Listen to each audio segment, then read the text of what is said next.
Hi, I'm John. This is my show, A Sports Reckoning. So, last night on Raul, Mr. AIH Sports, his live stream, last night my name came up again in the top of conversation, and they're speaking a little bit about my Michael Jackson story. So, let me play a little bit of this, and then I'm going to show you, there's bigger parts of what my story, how it connects to society and what it actually means, right? But in the sports card community, it's about collectibles, right? So one of the big, just simple things, I don't know why people can't understand this. It's like, look at, we are in the collectibles community. Isn't part of this community that we're part of is to be able to identify undervalued collectibles? I mean, isn't that one of the best parts of this community, is to be able to talk about and discover drastically undervalued collectibles? So this is the kind of shit, it's like, okay, look at, I don't understand, like, when I come into this community and all I do is get blocked, right? It's like, the one thing that what drives me out, that frustrates me more than anything, is that I can't have conversations with these people because they're all so fucking stupid. They're like children. And then they all claim ownership over a community that's completely open and free to the whole world. And they all claim ownership over it. And then it's like, okay, if you claim ownership of a community, give me a tip. It's like people, give me, oh, you got a stock tip for me? Give me a stock tip, okay? Okay, so if you're in the sports card community, you should be able to give me a quality tip of a drastically undervalued collectible that I can invest in and make a profit. Is anybody out there, any single person out there that's in the sports card community, if you think that you can give better advice than me, you're a cocksucker and shit, right? That's what's going to happen. You're going to go give your advice, it's going to fold, and you're going to suck a cock to try and make up for the fucking bad advice you gave, right? You're all cocksuckers and shit, right? I'm the only one here with inside information that could lead you to fucking fame and fortune for everybody, actually, because that's when I say fame, too, because that's the thing. If you make a video about my story and you make a video that goes viral, well, then your name is the name that gets linked to breaking my Michael Jackson story. So you get your name eternally connected to one of the biggest stories of all time and shit, right? I offer fame and fortune. I offer it all. And I don't know, the community all blocks me and shit, right? So that's like with Raul, the one thing I like about Raul is he never blocked me and shit, right? That was the one true thing about him. He hasn't blocked me. And he stayed true to that shit, right? And then so it's like, I still give him chances and shit, right? But so here, let's go ahead and listen to a little bit of this conversation. Then I'm going to show you some, a couple collectibles that are extremely undervalued. And I'm going to show you them and we'll talk about it for a minute, okay? So here, listen to this. Oh, Steve, you're going to like this. You better give Sports Card Reckoning a shout out.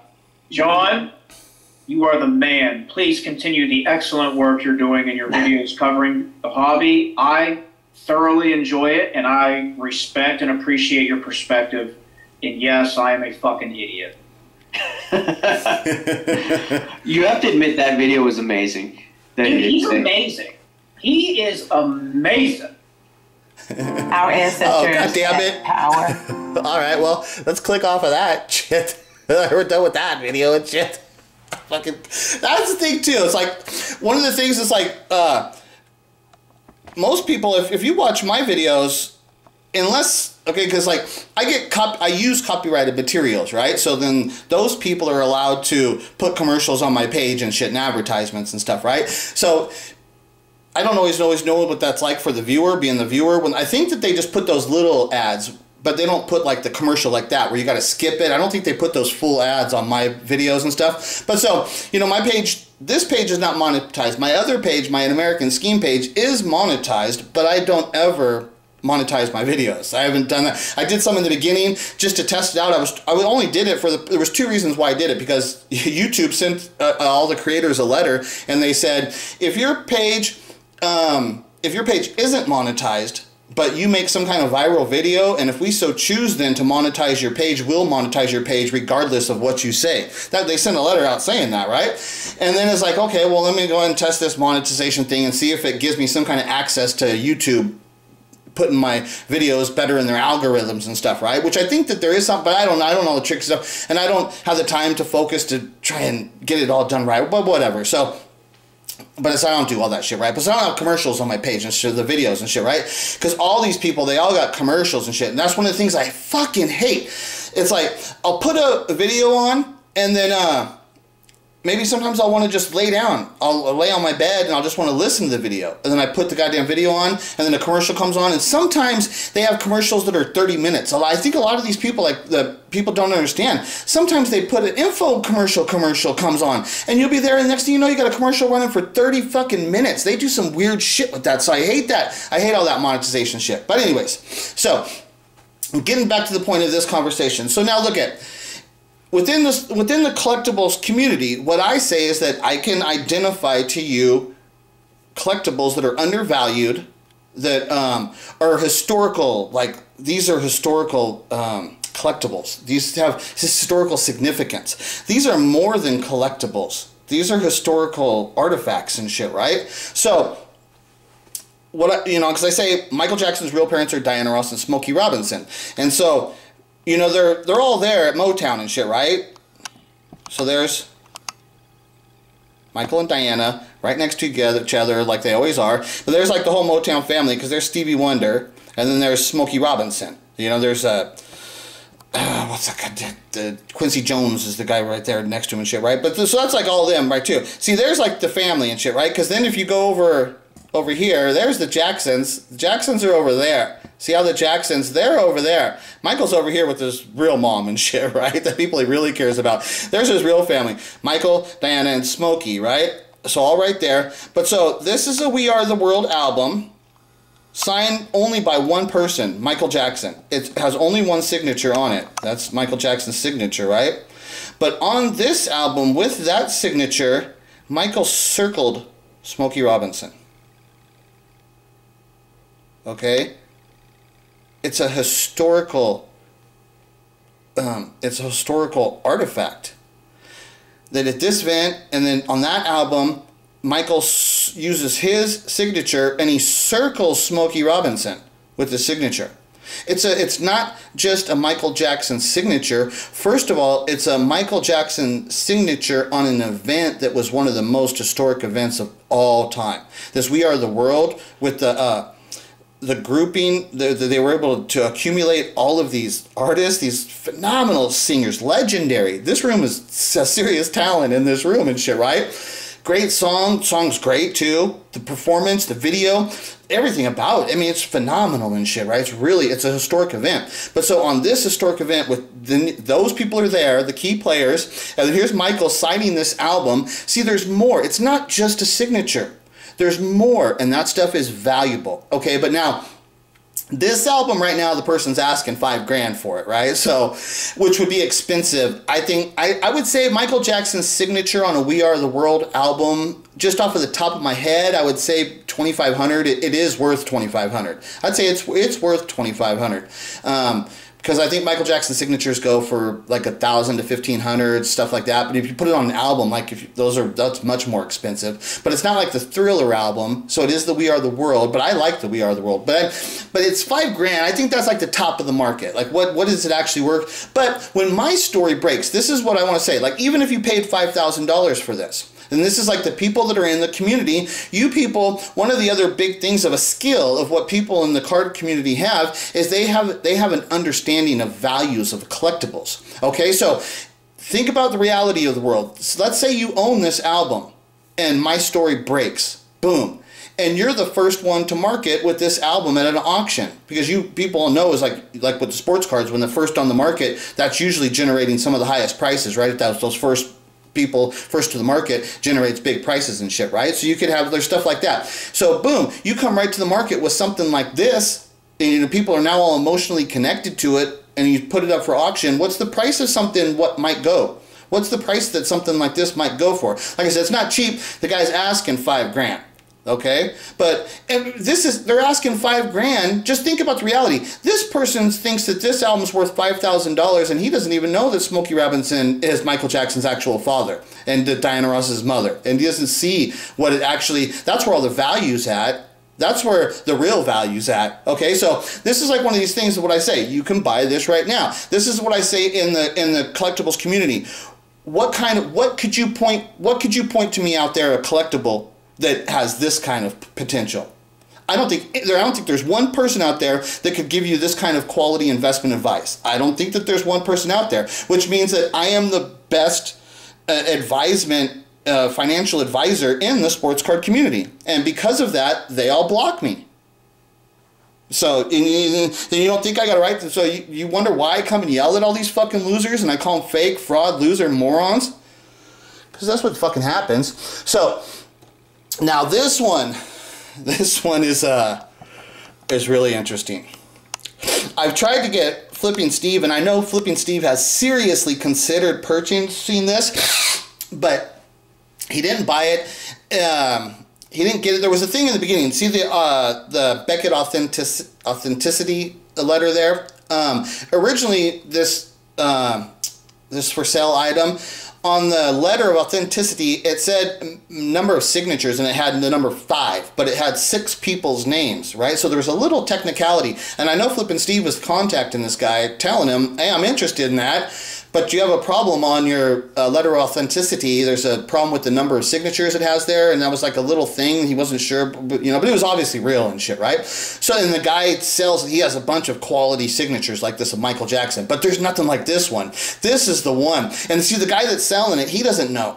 He's got other stuff, and he thinks that the other stuff is like Michael Jackson signing a document, and he has a bunch of stuff like that. The guy that has this is a legitimate guy. The guy that's selling this is a legitimate guy too, right? But he doesn't know. He doesn't understand what this actually is. This is a historical artifact on a big level. I mean, it's definitely a historical artifact just the way it sits. That's why, like I said, the guy's asking 10 grand for it already, the way it is right here. Okay, but when you find out that Diana Ross is Michael Jackson's mother, and that we're at this event, and that this pass is signed, it's signed by Michael and Diana. Ooh, think about like I said, this is a historical artifact. This is a crew pass that was at the We Are the World, and it's signed by 6 of the people that were there, the performers. So I think it's pretty safe to say this was signed at the event. Because that's a big difference too. Having it signed at the event, that adds more value. That's better. Because if you had this pass and then you got it signed later, that decreases the value. That's all these little it's whatever. I was trying to get the fucking that word out, but it was just that I got lost or whatever. But eccentricities. But whatever. So, but those are like all the small little minute details that increases the value of something. And all these other added elements that you bring forth onto a collectible item, it can turn items into extremely valuable. Okay, so now, like I said, this item is being offered it's a $10,000 or best offer. So what could you actually get it for? I don't know. I'm sure you could get it for $7,500. I would think you got a shot at $5 grand. I would like it, if you get it at $2,500, that's a steal, but I don't think you're getting it at $2,500. But at $5 grand, I think you got a shot. But same thing, like $5,000. Now, what is the value of this item? When my story breaks worldwide and every single news station, every single newspaper in the world is talking about this story. Every paper. Every news station, every celebrity has to be asked again about the Michael Jackson story. Because a lot of you people don't understand is that, because I'm in the Michael Jackson community, is that I see all the biggest celebrities in the world. But if they had any connection to Michael Jackson, those celebrities' whole achievement, life achievement, is insignificant. And the only thing that becomes important at that time is their meeting with Michael Jackson and their experience with Michael Jackson. It's like when I try to express to you people how big Michael Jackson is, and he's done through all the damage and all the pedo stuff. He's went through a bunch of stuff, right? He's had problems. But he's still that big. It's like, dude, he's still the biggest. Every single person that ever had an encounter with Michael Jackson, that's what the people want to know. That's who they want to talk. That's the one that they're interested in about. And so, like I said, all these giant stars, their whole life achievements become insignificant, and all the people want to know about is your meeting and the time you spent with Michael Jackson. And that's how it comes out. You people don't know the interviews and what I see and what happens with these people. And then so it's like, they're nothing. Michael is so far beyond them. He's so huge of an entertainer, monumental. That's what I'm saying. He's the biggest fucking of all time. He's legendary. right? And he lived and died under the false umbrella of being a Jackson. And he lived, and he had mental problems because he's living in Neverland Ranch, right? And he's calling himself Peter Pan, and then he's hanging around with these children. Nobody ever understood all that stuff. So my story clarifies the actual personality traits and Michael Jackson's actual existence. My story clarifies all of that, but it doesn't only clarify that. It also clarifies his songs, his actual art. It's like I actually, like I named Billie Jean as Diana Ross, Michael Jackson's real mother, that Michael's the kid in the song. That's what this whole song's about. Nobody's ever even come close to giving explanations, the true explanations, which means you actually understand the soul and the nature of the actual human being, which nobody has ever done that before. Nobody ever understood Michael Jackson. Think about Michael Jackson. He became the biggest star, greatest entertainer of all time, and nobody knew who he was. If he became that big and nobody understood him, knew anything that actually knew who he was, what do you think is going to happen to that guy when people actually start to understand him and they actually understand his music and they actually see, whoa, we thought this guy was great before. Like I said, when you guys start understanding on the level of what I see, when you start understanding the artistic fucking performance of what this guy left behind, once you go back and look at it and you start seeing it, holy shit, like I'm telling you, people respected him and called him the greatest entertainer, but when you start seeing it from the lens of the story and the real life story of my shit, oh my God, it goes 100-fold bigger. That's what I'm telling you. He's already the biggest. And the biggest he's got, nobody even knew him or understood anything about him. What do you think is going to happen when everybody actually understands him? And we take away all of the negative things about him because we understand that the personality traits of what was in him was an abandoned child who was victimized, re-victimized by Diana Ross when he gets to Motown, and Michael's thinking he made this great achievement with his family, and then Diana tells him the truth, and Diana takes that away from him again. She abandoned him as a kid. Then as Michael's thinking he made a great achievement with his family, Diana comes and takes that away from him. He's all fucked up. And Diana's there hugging on him and loving on him and doing all this stuff. And then so they got to cover up their relationship because they can't explain the dynamic of the relationship. So they got to cover it up. Next thing you know, Michael's saying, maybe I'll marry Diana Ross. Don't you think that, how do you think a dude ends up as a dead junkie doing drugs that nobody has ever done?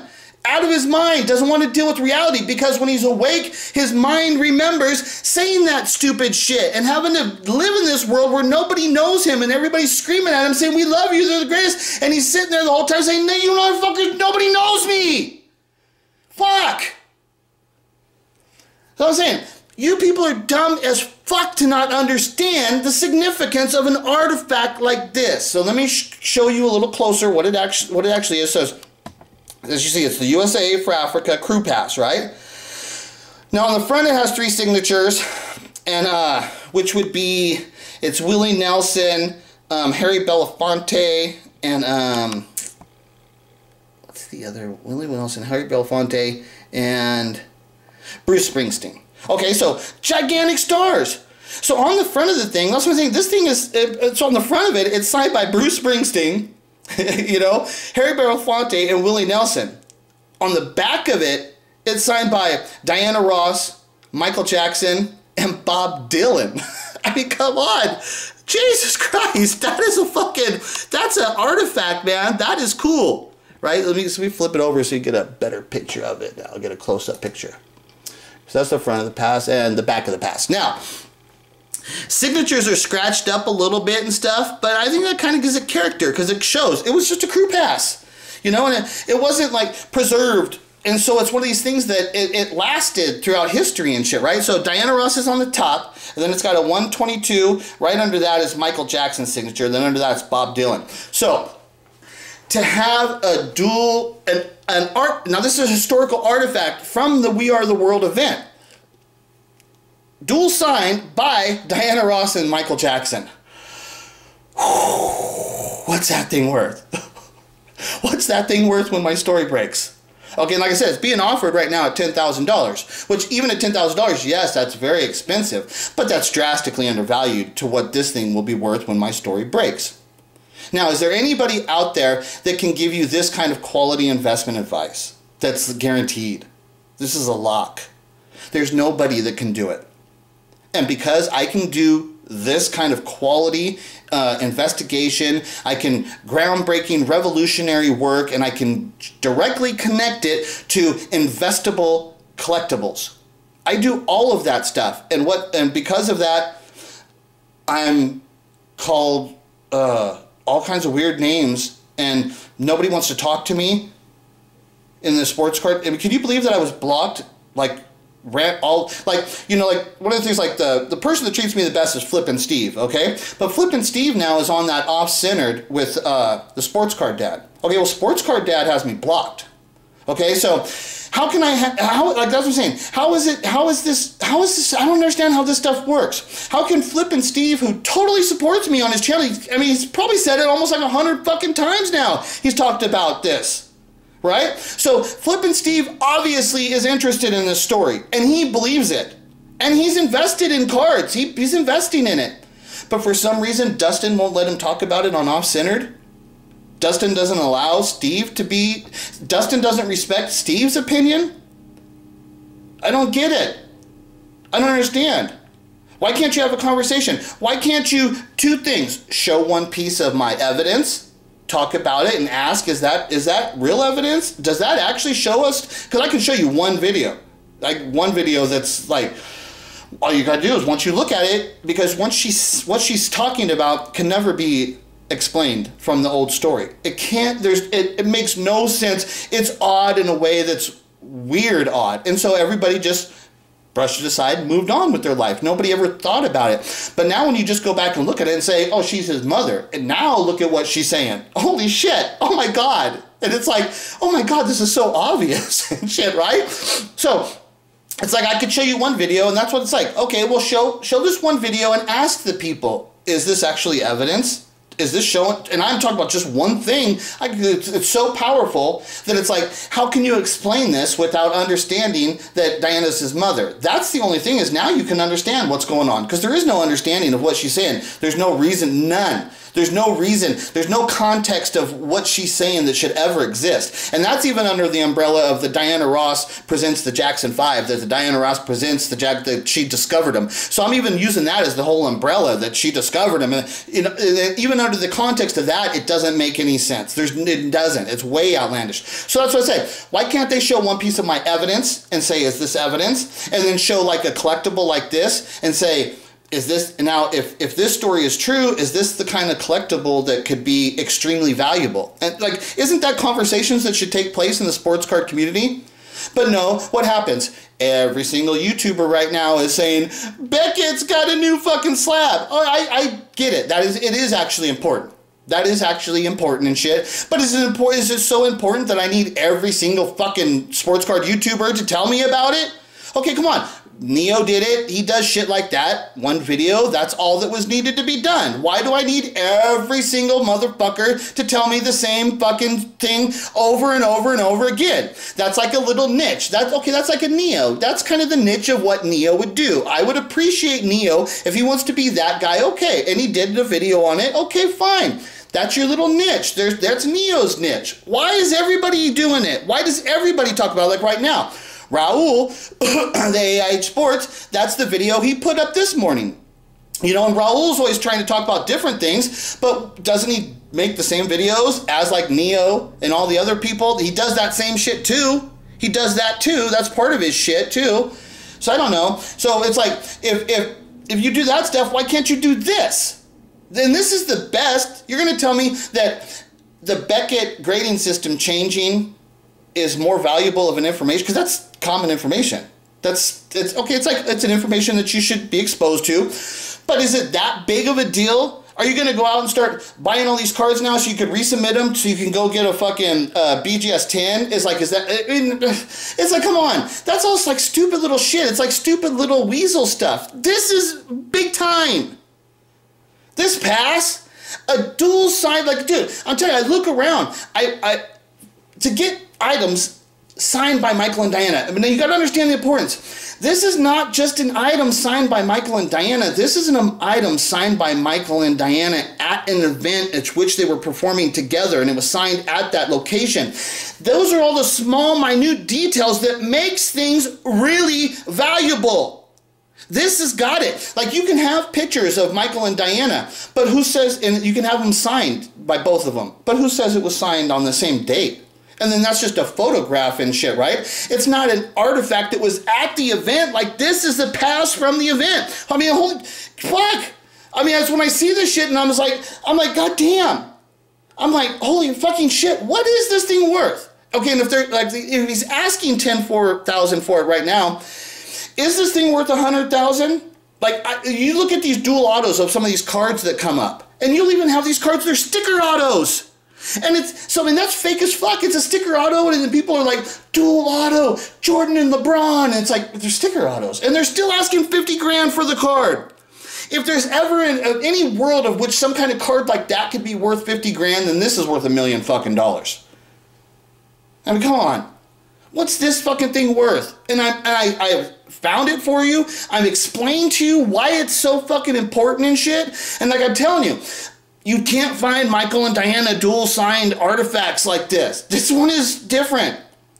And it's, okay, it's not the most beautiful thing. Like, you could have a picture that would look beautiful more, but it's what this is. When you actually see what it is, because you can sit there, and this is the kind of thing, it's like art. You can just sit there and stare at it for an hour. Because it's telling all kinds of stories, and you're reliving the event. It's bigger. It's a monumental thing. This is big. Like I tell you, and you know, there's other things out there. I know there's things that are big and stuff, and there's big things that are out there that are big and stuff, right? Like, if you could get a triple signed Diana Ross, Michael Jackson, and Smokey Robinson artifact, which I know that at the We Are the World, they had these posters that they sold for charity. There was 100 of them, and I don't know how many of them were all signed by Mike, because not everybody signed all 100 posters. There are some things like that. But there are some that do have the triple signatures of Diana, Smokey, and Michael. That, I don't know if there's anything else out there that has a triple signature, you know? Because you could look at the events like Motown 25. They were at like the American Music Awards in 1985 together, like all three of them. Like, there's events. There was the Michael Jackson on the Bad Tour, the last leg of the Bad Tour when they were in Los Angeles, and Michael Jackson, there's a huge photo shoot that Michael Jackson, if you ever see pictures with Michael Jacksons with a lot of famous people, like there'll be like a Sylvester Stallone and shit, right? And you look in the background, there's like this gray background, and if you see the outfit Michael's got on, he's got on his bad outfit, right? There was a huge photo shoot that he did, and with all the celebrities, it was like the last show of the Bad Tour, and that's when they invite all the celebrities to come and they do this photo shoot and all this stuff. So Michael did a photo shoot. Michael's got that same photo shoot, Michael's got photo shoots with him and Diana and Bubbles, and like all his monkeys and shit are with him and shit. Like, that's like Michael's family photos and shit, right? With his mom and his kids and shit, right? That's like how it actually is and shit. That's his real family and shit, right? So the stuff of what's actually out there, the events and stuff, like I said, I know the events of where they appeared together. There's stuff like that. There's not a lot of this stuff. Now, I'm sure that there are things out there. There are things that are extremely valuable and shit, right? That are really valuable. But those things are going to be, that's it. Once my story breaks, those things are going to be snatched up at massive prices, and that's it. Those are real collectibles. Like this thing right here, once my story breaks, this can never go down in value. Like, if you paid $10,000 for this, right? You can't lose money on that. There's no way possible that when my story breaks that this is not worth $10,000. It's not possible. So that's what I'm saying. Not only do I give you quality advice, I show you the historical event that has occurred. I can show you directly how to invest in this advice of undervalued collectibles and shit, right? And for some reason, I'm the crazy madman that people don't want to listen to, and, you know, I don't know. It's like, I don't know. I'm frustrated. Obviously, I'm frustrated and shit, right? I'm frustrated with a lot of things and shit, right? It's just crazy and shit. Okay, but there's a video for you guys and shit, all right? Take care. I'll talk to you later.